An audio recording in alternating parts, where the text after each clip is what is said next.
Good evening to all. Welcome to my channel Mohan Educare for IIT Foundation. In the earlier videos, we had the subject of physics foundation. Now we are starting the chemistry. This is useful for higher classes 8th, 9th and 10th and also for inter first year to learn the basics. So coming to the subject of atomic structure. This is the famous Bohr's atomic model, which is based on quantum theory of radiation. Quantum theory of radiation. So this figure is important for the explanation of Bohr's atomic model. The electrons move around the nucleus in first one is electrons move around the nucleus in specified circular path called orbitals or shells or energy levels. For example, this is the nucleus. And here these are the energy levels or shells or orbits, that is n is equal to 1, first orbit n is equal to 2, second orbit n is equal to 3, n is equal to 4, fourth orbit. Similarly we can go to n is equal to 5 like that. So we can go on n is equal to 5 like that. And this is the electron which is moving around the nucleus. So when the electron is moving around the nucleus, it will have certain momentum. So that momentum is that is mass of the electron into velocity into radius. We will get in the next topic. So we can say that electrons move around the nucleus in specified circular path. These are called the circular paths. These are also called as orbits or shells or energy levels. Each orbit is associated with a definite amount of energy called energy levels. Each of these orbit will be having certain energy because when the electron is rotating around this orbit, it will have the energy in the form of electromagnetic radiation. That is, each shell will be having certain energy. These energy levels are K, L, M and N shells. So these energy levels are indicated by the number K, L, M, N. These are the orbits are indicated by n is equal to 1, 2, 3, 4, 5. Whereas energies are given by the shells K, L, M, N to differentiate one from the other. That is, quantum of energy will be changing. That is indicated K, L, M, N, etc. The energy increases with the increase in distance from the nucleus.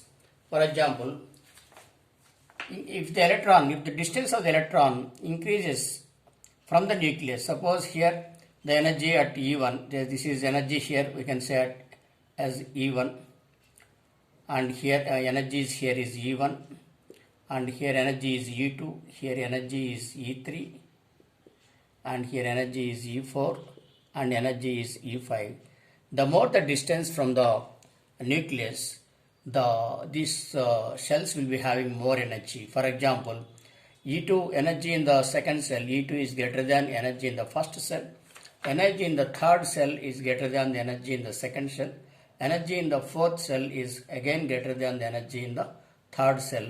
That is why I have written E3 is greater than E2 is greater than E1, or in reverse, mathematically E1 is less than E2 is less than E3. So if you write the energies like here, you can say if the distance of the electron increases from the nucleus, the energy will also be increased. That means energy of the electron is directly proportional to the distance from the center of the nucleus. That is important. As long as electron revolve in a particular orbit, it does not lose its energy. Orbits are called stationary orbits. Electrons are stationary energy and electrons are known as stationary energy states. For example, electron is revolving in this in this orbit. Here it will be having constant energy. It will not lose any energy or it will not absorb any energy. Therefore, this electron is called as constant stationary energy states, and these orbitals are called as orbits are called as stationary orbits. These orbits are called stationary orbits because I can explain here for these two. I can explain with the help of this momentum. For example, here electrons absorbs energy when it jumps from lower level to higher level. When the electron jumps from lower level to higher level, it absorbs energy. When it jumps from higher level to lower level, it releases or it emits energy. When it is constantly rotating in a particular orbit, it neither absorbs energy nor emits energy. అంటే ఒకే ఆర్బిట్లో తిరుగుతున్నంత వరకు అది energy తీసుకోవడం కానీ ఇవ్వడం కానీ ఉండదు. వెన్నెవర్ అది lower orbit నుంచి హైయర్ ఆర్బిట్కి వెళ్ళినప్పుడు అది ఎనర్జీని అబ్జార్బ్ చేస్తుంది. హైయర్ ఆర్బిట్ నుంచి లోయర్ ఆర్బిట్కి వచ్చినప్పుడు ఎనర్జీని రిలీజ్ చేస్తుంది. That is why here electrons, I can underline, absorb energy when it jumps from lower level to higher level, and it emits or releases energy when it jumps from higher level to lower level. And to this point, when it is not jumping from one level to another level, or when it is constantly revolving in the same orbit, it neither releases energy nor absorbs energy. Rather, its energy remains constant. Hence, the orbits are called as stationary orbits and electrons are called as stationary energy states. Now, energy absorbed or emitted is given by the equation, famous equation, Planck's equation, delta E is equal to h nu, where h is the Planck's constant and nu is the frequency. Where h is the name of the famous scientist Planck, Kelvin Planck, and nu is the frequency, number of times it emits, that is called as frequency. For example, if E1 and E2 are the energies of the first and second orbits, then E2 minus E1 is equal to h nu. If the energy in the first orbit is E1 and energy in the second orbit is E2, then E2 minus E1 is equal to h nu. This is the famous equation. Now this is again, electron can revolve in an orbit, and the angular momentum of electron is given by mv into r, that is given by nh by 2 pi. This is another important equation where n is 1, 2, 3, 4, h is Planck's constant, 2 pi indicates that 2 pi radius rotation about a circle, that is given by 2 pi. So m is the mass of the electron, v is the velocity of the electron, and r is the distance of the electron from the nucleus. Simple formula for momentum is, for momentum P, the formula is mass into velocity. For angular momentum, it is mvr, because it rotates around the radius. When it is rotating around the radius, it makes at an angle, and it is rotating about, the electron is moving along the radius, it makes at an angle, therefore it is called as angular momentum. When a product is moving, when a body is moving in the straight line, the momentum is called as mv. When it is moving around a circle, it is called as mvr. మామూలు మనకు momentum అంటే mass into velocity. దీన్నే మనం తెలుగులో we call it as ద్రవ్య వేగం అంటాం. ద్రవ్య వేగం ఎందుకంటే మదర్ టంగ్లో కానీ తెలుసుకుంటే మీకు ఎం ఇస్ అంటే ద్రవ్యరాశి అంటాం, వెలాసిటీ అంటే వేగంతో వెళ్తుంది. అంటే ఒక ద్రవ్యరాశి ఒక వేగంతో మూవ్ అయ్యేటప్పుడు దానికి మంచి ఎనర్జీ వస్తుంది. అది సర్క్యులర్గా మూవ్ అయినప్పుడు ఆర్ యాడ్ చేస్తాం. స్ట్రైట్ లైన్లో మూవ్ అయినప్పుడు ఎంవీనే ఉంటుంది, సర్క్యులర్గా మూవ్ అయినప్పుడు ఆర్ యాడ్ చేస్తాం. అందుకని ఆ వచ్చే energy mvr is equal to n into h by 2 pi. N is number of orbits. Number of orbits పెరిగే కొద్దీ అంటే ఎన్ ఈజ్ ఈక్వల్ టు 1, 2, 3, 4 అంటే electron is moving away from the nucleus. As already set, when the electron is moving away from the nucleus, its energy will be increased. So when the electron is at higher orbits, then its energy is more. So here in mathematically, when n is increasing, that angular momentum and energy will be increased.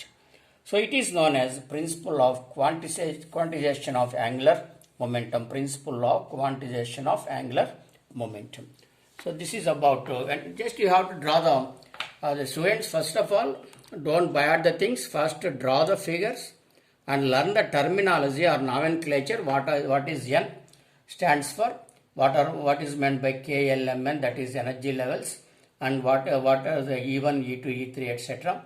And again, in this angular momentum, what is the definition of angular momentum?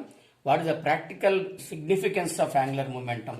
For ద్రవ్య వేగం అంటాం. ఎట్లా మనం తెలుసుకున్న ద్రవ్య వేగం meaning ఏంటంటే, for example ఇప్పుడు చిన్న మనకు ఒక ర్యాబిట్ ద్రవ్య వేగం కాన్సెప్ట్ చెప్తున్నాను. ఒక ర్యాబిట్ వచ్చేసి ఇక్కడ ఒక చిన్న గోడను కొట్టింది అనుకోండి, దీనికి ఒక మాస్ ఎం ఉంటుంది, వెలాసిటీ ఉంటుంది. అదే ఒక ఎలిఫెంట్ ఉంది, పెద్ద ఎలిఫెంట్ ఉంది. ఆ పెద్ద ఎలిఫెంట్ వచ్చేసేసి మాస్ ఎక్కువ ఉంటుంది. అదే దాంతో అంతకంటే వెలాసిటీ తక్కువైనా కూడా, కొద్ది తగ్గినా కూడా అదే గోడను కొడితే ఎలిఫెంట్ పడిపోతుంది గోడ. అంటే momentum of elephant is more than the momentum of rabbit.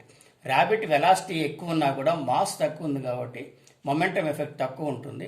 Elephant వెలాసిటీకి తగ్గిన మాస్ విపరీతంగా ఉంటుంది కాబట్టి అది కొట్టిందంటే కింద పడిపోతుంది. This is the concept of momentum. అదే ప్రాక్టికల్గా ఇది మీకు ఎగ్జాంపుల్ చెప్పడానికి నేను చెప్పాను. ప్రాక్టికల్గా రాసేటప్పుడు ఇది చూసుకోవాల్సిన అవసరం లేదు, లర్న్ చేయడానికి. ప్రాక్టికల్గా ఇక్కడ మనం దీని ప్రకారం ఎనర్జీ ఎలక్ట్రాన్స్కి ఎంత ఉంటుంది అనేది మనం తెలుసుకుంటాం. So that is about atomic structure. So in atomic structure we will having at the center of the atom there will be a nucleus, and again in the material there will be electrons. How do you get electrons? Simple practical గా మనం చూస్తాం. Conductors అంటాం, conductors అనేటి వాడతాం wires. వాటిలో ప్రతి యాటంలోనూ ప్రతి వస్తువులోనూ ఆ యాటమ్స్ మధ్య పార్ట్స్లో ఎలక్ట్రాన్స్ ఉంటాయి. ఈ సపోజ్ ఇవన్నీ యాటమ్స్ అనుకోండి, ఇక్కడ ఎలక్ట్రాన్స్ ఉంటాయి. I will indicate with another colour.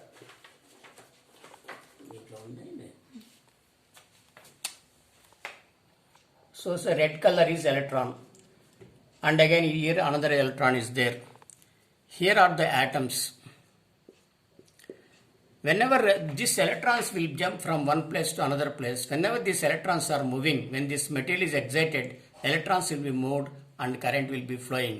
What this exactly happens in the case of conductor. In the case of insulators, electrons will be very, very less, and insulator అంటాం మనం electrical దాంట్లో వాడుతుంది. ఇన్సులేటర్లో electrons అసలు ఉండవు. అప్పుడు there is no flow of electrons, and insulator will prevent us from shockings etcetera. అదేవిధంగా semiconductors అంటే conductors కంటే తక్కువ ఉంటాయి ఎలక్ట్రాన్స్, ఇన్సులేటర్ కంటే ఎక్కువ ఉంటాయి. దాన్ని ఏమంటాం మనము semiconductors. Number of electronics డివైజెస్లో ఈ సెమీ కండక్టర్స్ వాడతాం. కరెంట్ ఫ్లోయింగ్కి మనకు కాపర్ కానీ ఇలాంటివన్నీ తీసుకున్నప్పుడు మోటార్స్ వైండింగ్ అంతా మనం కాపర్ వైర్ వాడతాం. మోటార్స్ పనిచేయాలి, ఎందుకంటే దాంట్లో మనకు ఎలక్ట్రోమాగ్నెటిక్ ఫీల్డ్ డెవలప్ అవుతుంది, ఎలక్ట్రాన్స్ ఎక్కువ ఉంటాయి కాబట్టి. అందుకని ఫస్ట్ ఇవన్నీ చదివే ముందు, ఇంజనీరింగ్లో వస్తాయి ఇవన్నీ చదివే ముందు మీకు బేసిక్ ఆటమ్ అంటే ఏంటి, అటామిక్ స్ట్రక్చర్ అంటే తెలియాలి. So these are the practical importance of this studying of atomic structure. In the next classes we go to different energy levels and we will discuss the subject. Thank you. కొద్దిగా idea వస్తుందన్న ఇంటి